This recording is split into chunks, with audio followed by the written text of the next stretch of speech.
What's up everyone? I'm Alex Wong and welcome to Cal Film Room, where we break down the X's and O's of Cal football. Now I'm really excited about this one because we get to look at Jaydn Ott, Cal's stud sophomore running back. He's the most electric weapon the Bears have had since Jared Goff, and maybe the first offensive Cal player to be drafted since Goff went pro in 2017. Now what jumps out to everyone about Jaydn Ott is his speed, both in short area bursts and at the top end. But an underrated aspect of his game is his patience, and his ability to use the play design to set up his blocks and turn smaller gains into larger ones. It's a trait he flashed as a freshman, and he's only continued to develop it during his second year. Now let's go to the tape and see a play against Cal's bitter rivals, the Stanford Cardinal. Here, the Bears are in 11 personnel, with the tight end to the boundary and running back Jaydn Ott offset right. Stanford responds with a clear cover 1 look, indicating that Cal would have 7-on-7 in the box. The play call would be dart, a variant of power. The goal is for the running back to follow a pulling tackle, with the rest of the line washing the defense to the backside. Let's see how they would block this up. First, notice that the defensive tackles are lined up in 2 technique, directly over the guards, so the interior lineman would have simple man blocking assignments. The playside tackle would double team the defender inside of him and then move up to the second level. Finally, the tight end would take the playside defensive end. This would leave the backside tackle, Stanford transfer Barrett Miller, as the wrapper.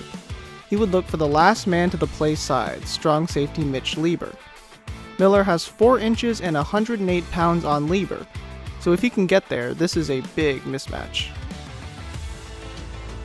The play starts out with Ott moving straight ahead, which gives Miller time to pull.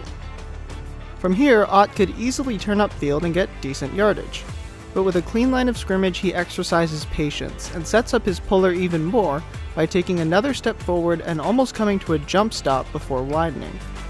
Now look at how far downfield Miller is. When Ott gets to the line of scrimmage, he's already halfway through his pancake.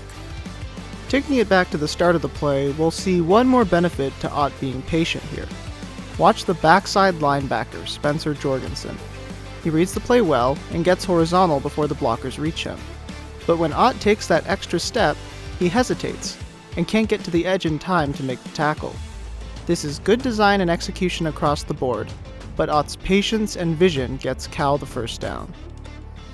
This is a common thread between many of Ott's explosive plays this season: waiting, probing, and then hitting the hole with confidence. For more examples of this, see his first 2 touchdowns against USC, where he turned simple zone runs into long scores.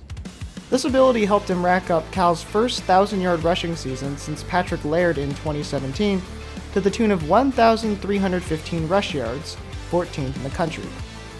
Next, let's take a look at Ott in another rivalry game, this time against the UCLA Bruins. We'll see a play where his vision turned a potentially negative run into a solid gain. In the 4th quarter, Cal has 2nd and short in plus territory. They come out in a 2x2 set, with running back Jaydn Ott aligned to the left. Pre-snap, they bring tight end Jack Endries in motion to set up this run play, a counter concept. In counter, there are 2 pullers, in this case left guard Matthew Wyckoff and the tight end Endries. As the first puller, the guard would take the end man on the line of scrimmage and UCLA's best defensive player, defensive end Layatu Latu.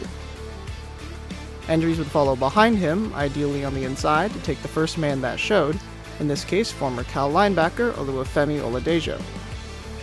Then Ott would follow Endries into the hole. Let's see how it plays out.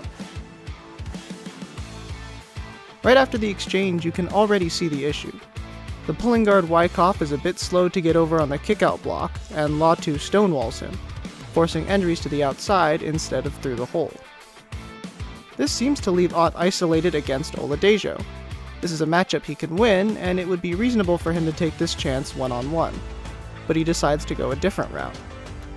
Ott knows that as long as he follows his lead blocker Endries, he should have a numerical advantage. However, he needs to give Endries time to get around the edge and reach Oladejo. Watch Ott take a jab step into the hole and jump cut outside to set up the block. Then he follows the inside hip of his tight end to get the first down. This is skillful, patient running from Cal's lead back, with the vision to identify potential holes and the agility to create them. These are pro-type traits: decision-making at the line of scrimmage, and the footwork to switch gaps quickly. It's impressive from a second year back, and he'll still have one more year to refine his craft before he's draft eligible. Keep in mind, he's doing this while on a borderline 3-down workload. He had 245 carries this year, which is 10th in the country. It's probably no coincidence that in Cal's wins, Ott averaged 26.6 carries, and in losses he averaged 16.1.